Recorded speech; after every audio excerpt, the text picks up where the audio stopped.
un ero yin wedo senya weji weton esi fi debude dagbe twede yo senya weji weton esi obenesi to me esi àwọn si to me esi to debu me do gbe me wọ́n nanu da kuno Jésus Christ me mikuro zanzan mikuro weme mikuro gbada lo fi debude mi de do gbe me o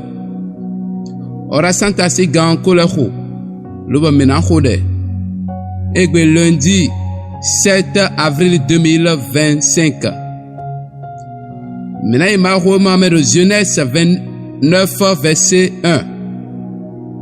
et oui wonado Jacob wuli ali boyi medo zanzan wedile sintoma akpo ma ho ma me gandio anamodo zanzan wedio akpa kwedewe fidewe bonunda gbejena ton sifine edo zanzan weji hodo fidebu antono nunda bu en ton sifine bo Abraham wo ma okadani do anayinu kondo gbeto me o anapenu lobona wa lobona igbeto nu kundeji o adonadi zoni hami lobo Abraham do won mo nkotonu Isaki bo Isaki lo wa do won mo nkotonu Jacob Jacob tumo e wa kambia mau do fite wan kanai lobo mau doni wi ali lobo zanzan weji si toreme un ero yin wedo senya weji weton esi fi debude dagbe twede yo senya weji weton esi obenesi to me esi àwọn si to me esi to debu me do gbe me esi ono esi sud esi fi debu fie dagbe to ko vede yo ban senya weji to e bana hunu to lo bona khode manada mau ma fanfa no egbe sian azangbe fi debu de dagbe chede yo oto debu de me dagbe chede me debu de gon dagbe chede me debu de na pe nu kha lo bana mo dagbe mau ma fanfa no plami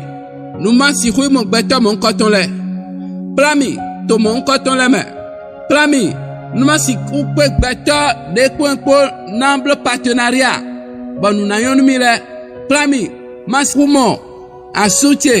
asiche de ponpo na no kwalobo nu na yonu mi ba na vodo gbacheme plami masimo mendebude na penu ha lobo na do fi fado gbacheme plami zana wejichi akuno plami zana wejichi akuno hunu bokode boda egbe iko me akuno plami zana wejichi plami zana wejichi dagbe atoti afi debude de afi monkoto zana wejichi akuno ya plami akuno fi debude to debude mede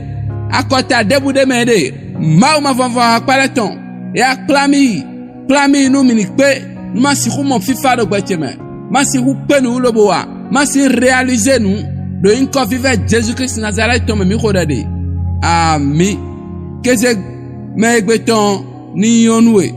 nu ani de kunu lo na pa gigonu mau fifa ni mi ro polopo ton ami